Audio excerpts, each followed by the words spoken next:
I don't know. I hate this question. It's like, what is EOD? I hate that question.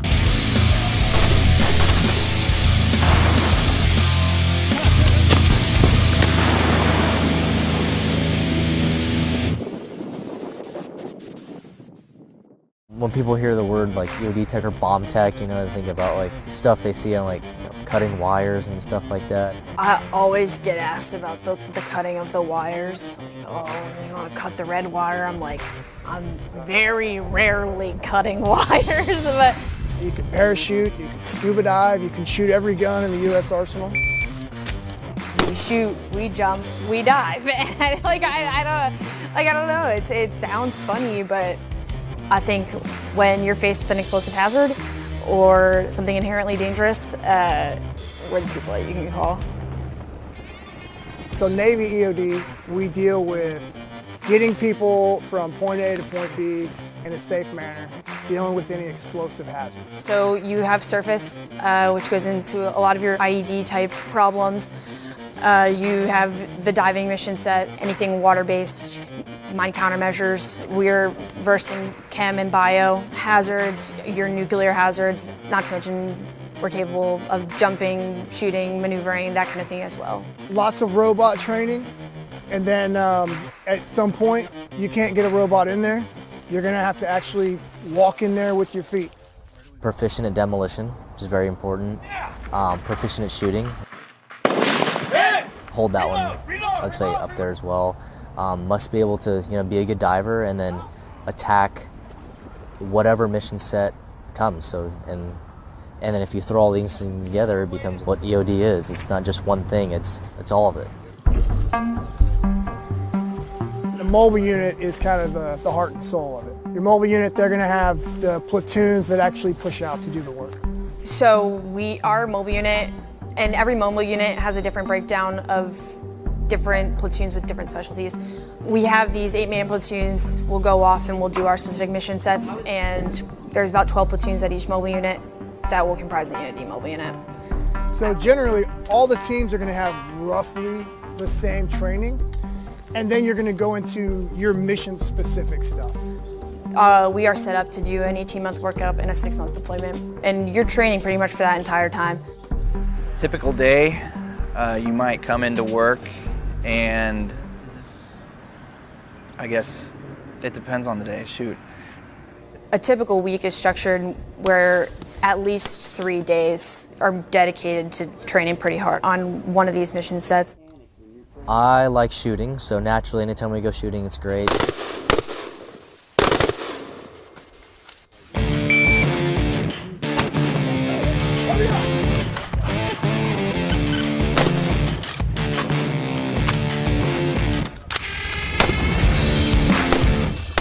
So it is very important that we are proficient in small arms.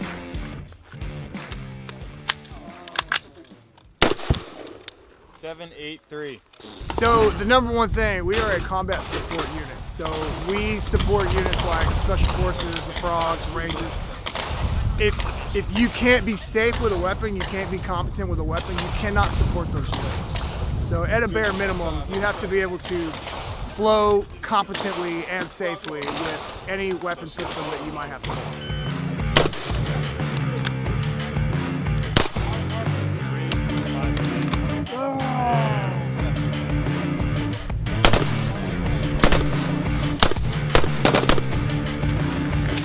Shooter stand by. 1.14.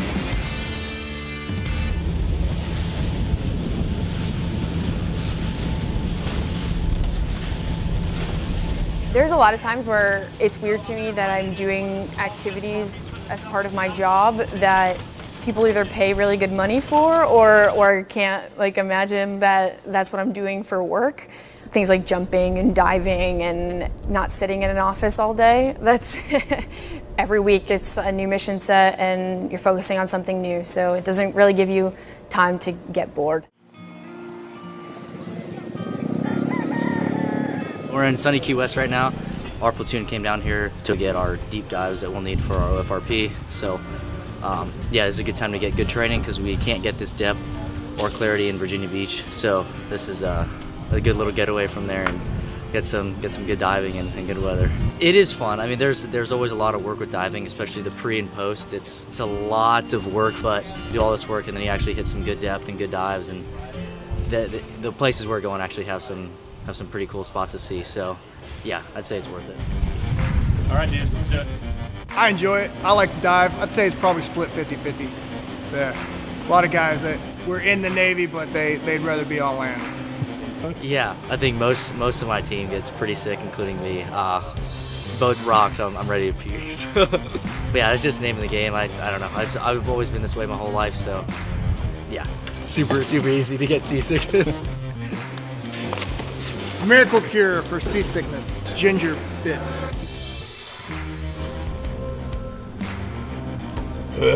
That's not bad. Oh, God. Yeah, so I think the big thing that distinguishes us from Army and Air Force and Marine Corps EODs is the fact that we're a premier maritime EOD force. And that just basically boils down to the fact that we have undersea capabilities with the Mark 16 diving, the scuba capabilities that we have.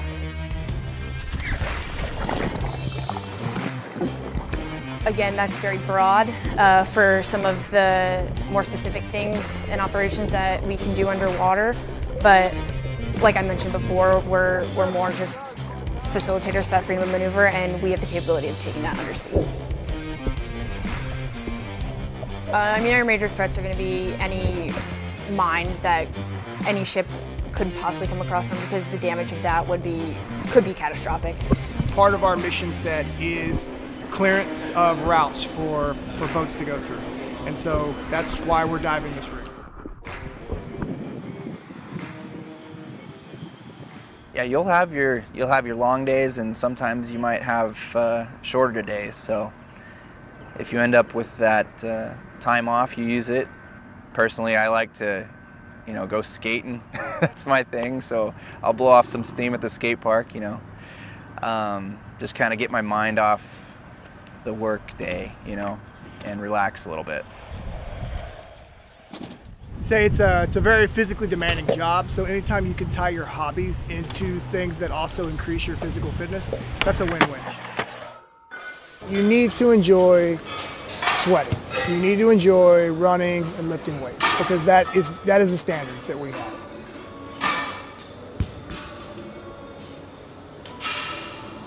You got to be a good runner, you got to be a good swimmer, and you got to be strong. I think it's one of the most important things. And I'm not just biased because I love to work out, and it's mostly what I do in my free time. It's an expectation, and people hold themselves to high standards, and I think physical fitness is a part of that. And it's basically built into our days to go work out and be in the best shape that we can be, so you don't have to worry about that. Ordnance is heavy, and it's this kit is heavy. The bomb suit's heavy. The robot's extremely heavy.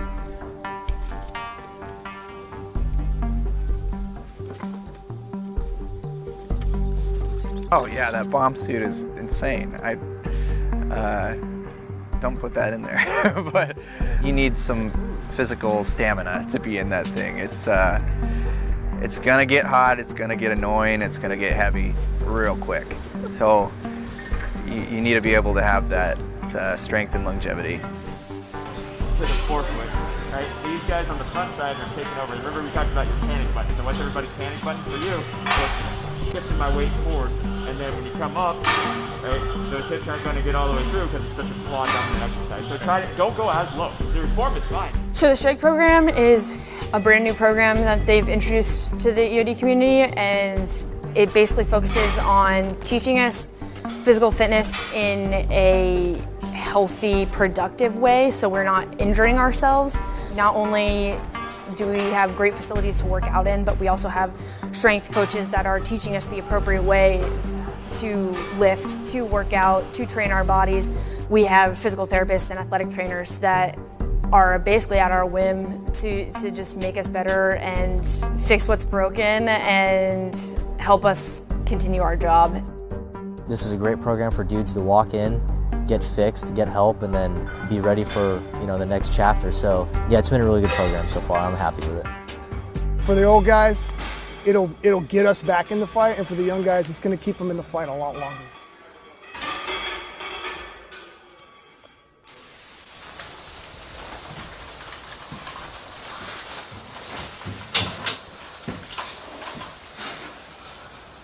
We've already come across 2 booby traps, so we're just going to go ahead and go set up a charge on it and get rid of the ordnance where it lies. Pardo! Pardo!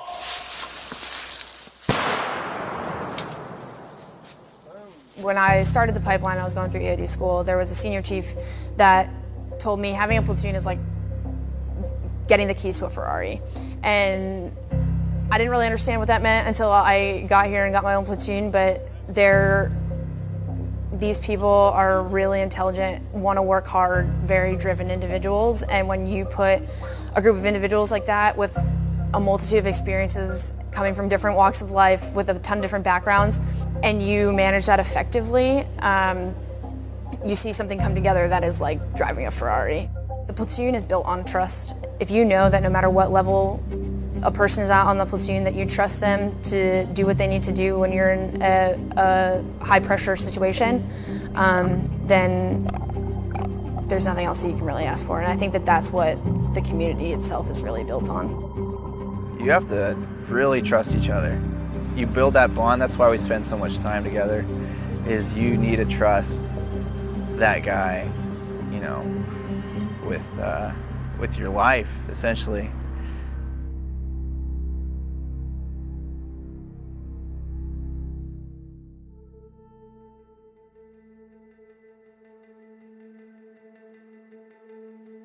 One of the mottos of the community is you'll never die twice, because we're not going to forget. And the community does a great job of remembering those we've lost. And even as like new guys like myself come up and come through the pipeline,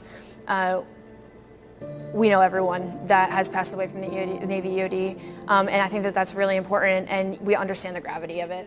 So it's not working right now? The arm was doing the same. I train and I want to learn as much as I can so that I can be an asset and a help to my teammates if I were ever in a situation like that. And that's what we train to. And I think that that's what, when you train that way and again have that trust with the people that you're standing next to, like that ultimately becomes instinctual when you need to be in a situation like that. Everything that we do out here, there's a lesson behind it, and those lessons were learned in blood. So if you don't take this serious and nobody catches the fact that you're not prepared and you make it out the door, you're putting your life and the people who you're supposed to be protecting's life in danger. When you have really high stress jobs, really high risk jobs, you generally pick that job. You volunteered. I can't think of a single example of a high risk job that you can't just walk away from at any time, including this one. Even myself, if I wanted to today, I could drop this body armor, rip the badge off my chest and walk away. So when you are the one who put yourself there and you stay there voluntarily, you don't really think about worst case. You prepare for it, so you're ready for it, but you don't really think about it. I do have a family, I have 3 kids, so at some point we're gonna deploy and I won't be able to go home. Today we're gonna embark on a 3-hour tour. The weather starts to get rough. This tiny ship will be lost. One of the main reasons I joined the Navy is to fund the dream trip. We got about 4 years left, and if everything goes well, this boat's gonna turn into a bigger boat that we can all live on. And these kids are gonna get to see the world without the contractual obligations that I was under when I saw the world. So Thomas, the middle one, he asked me why I always had to leave, and so Sarah, my wife, she told him he's got to go make money so you can get your gumballs. And then one day I was headed out the door and he told me, he said, "Daddy, I don't need gumballs anymore."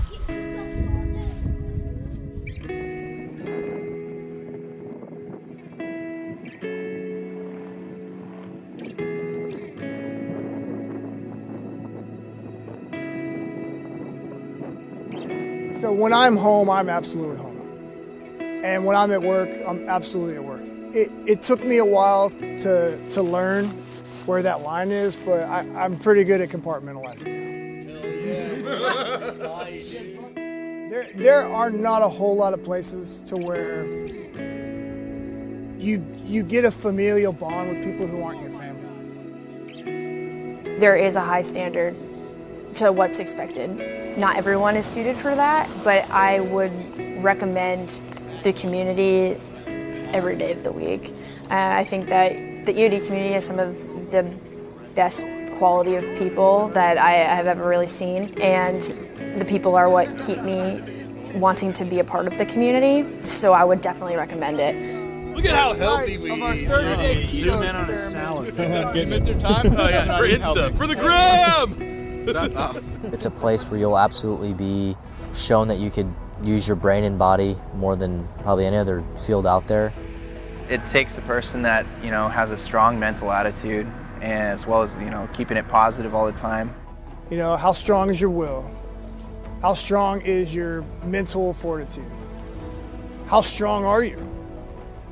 And do you want to be stronger? Do you want to strive for that every day? If it happens to be in your cards and you survive the selection process, then you know, you got a pretty cool job waiting for you. Just knowing the people that have come before me in this community that have done amazing things, and knowing the sacrifices that they have made and the things that they have done, and I think that's why I can take a step back and just be like, this badge means something. It really is an honor to be a part of the community, and that is absolutely because of the people that have came before me and the people that are working alongside of me, and that's what makes me proud to really wear the badge. I was leaving the jump zone yesterday, and I was just like, you know, it's really cool that like on a Thursday I was jumping out of planes, and that's what I had to do for work today. And you take it back and you're like, it puts it in perspective, and it makes it even more worth it. So.